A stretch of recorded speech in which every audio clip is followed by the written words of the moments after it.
بادیہ کے باشندے اپنی بھیڑیں اسی علاقے میں چراتے تھے جہاں سیدہ حلیمہ سعدیہ کی بھیڑیں چرنے جاتی تھیں۔ سیدہ حلیمہ سعدیہ کی بھیڑیں خوب موٹی تازی ہوتی جا رہی تھیں اور بے حساب دودھ دیتی تھیں۔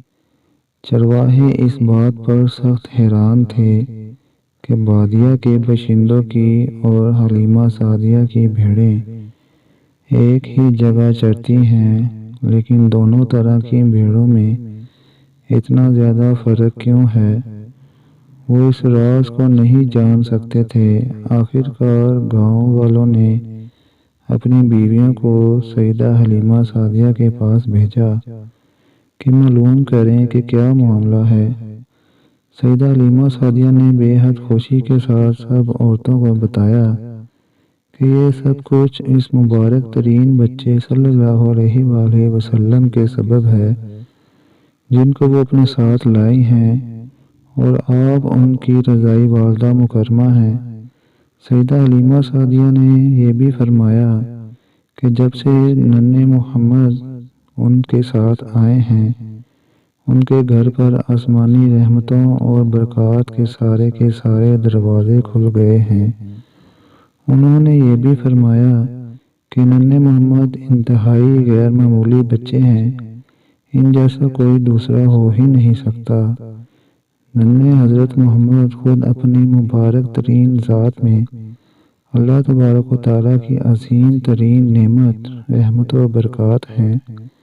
اس پر کہیں جا کر بستی والوں کی سمجھ میں آیا کہ حلیمہ سعدیہ کا گھر آسمانی رحمتوں و برکتوں کا گھر کیوں بنا ہوا ہے، لیکن کسی کو اس پر حلیمہ سعدیہ سے حسد نہیں ہوا، بلکہ وہ سب یہ امید کرنے لگے کہ شاید اس انتہائی مبارک بچے کے سبب ان کے اس پورے علاقے پر بھی رحمتوں کے بادل برسنے لگے۔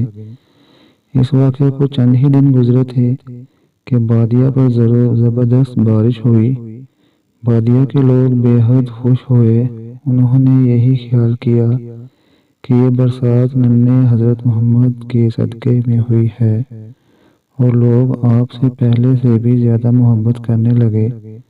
جلد ہی وہ وقت بھی آ گیا جب آپ کو سیدہ آمنہ کے پاس واپس جانا تھا، لیکن سیدہ حلیمہ سعدیہ، ان کے خاوند اور بچے اور پوری بستی میں کوئی بھی آپ کے واپسی کر راضی نہیں تھا۔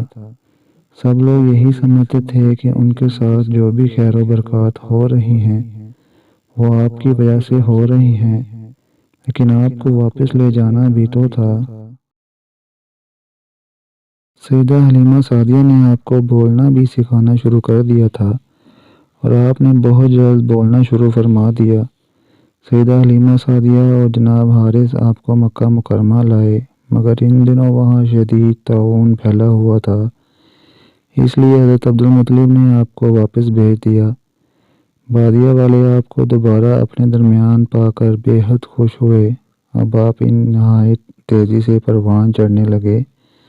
حضرت نبی کریم اپنے رضائی بہن بھائیوں کے ساتھ کھلے صحرا میں تشریف لے جاتے تھے۔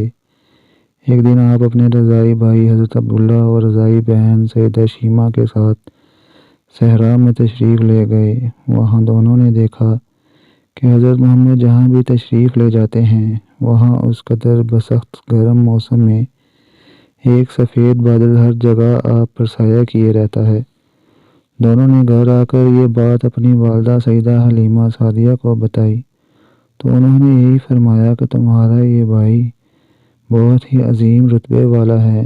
اللہ تبارک و تعالیٰ نے یہ بادل خاص طور پر انہی کی حفاظت کے لیے بھیجا ہے۔ صلی اللہ علیہ